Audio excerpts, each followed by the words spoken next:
What are the types of graphic design? And they have a little diagram here where it has like typography, virtual arts design, page layout, print design, and interface design.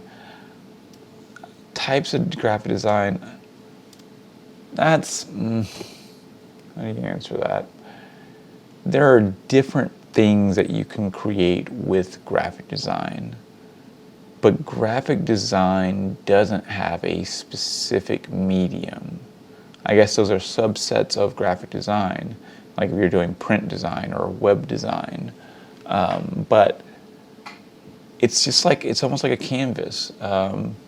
If you have a painting, I don't have anything I could pull off the wall right now, but if you have a painting that's 16 by 20, well, that's a different format than, 24 by 36, but the same principles, almost the same principles apply. Does that make sense? You're still going to sketch it out or mix your paints. You're still going to, just because the medium is different doesn't mean that the design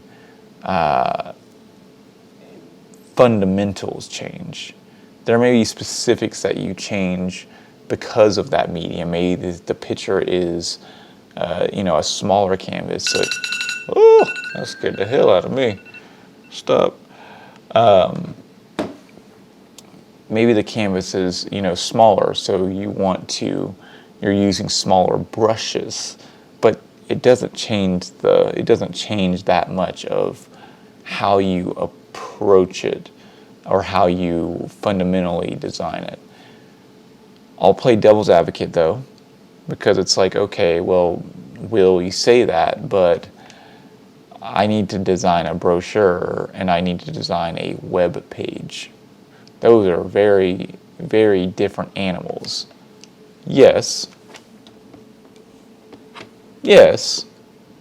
but no. So the medium is different. The web is different. It has different code to it. So is like having to print to a print press. But I'd argue your process of creating the content is almost the same. When you first start the project, you're thinking about the typography.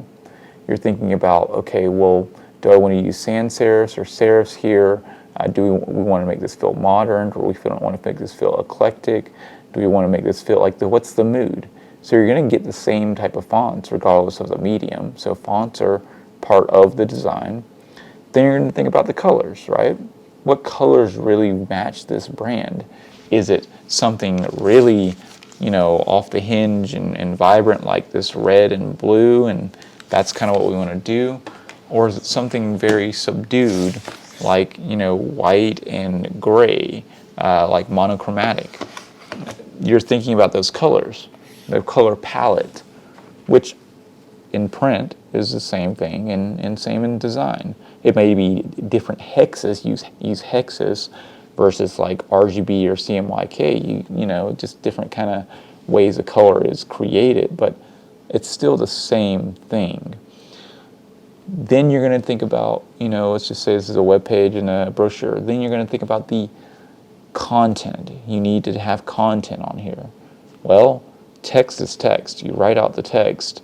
You may have a certain amount of space, an unlimited amount of space on a web page versus the fixed amount of space on a brochure, but it's still the same. What do I want to accomplish? What am I trying to say within this brochure? What am I trying to say within this web page?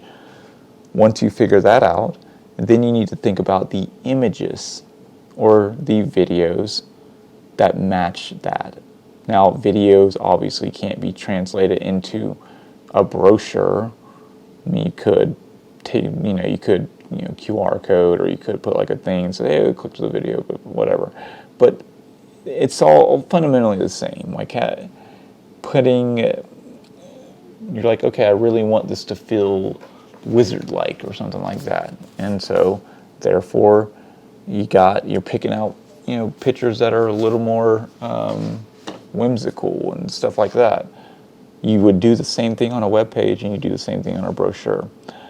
Same thing for a flyer. Same thing.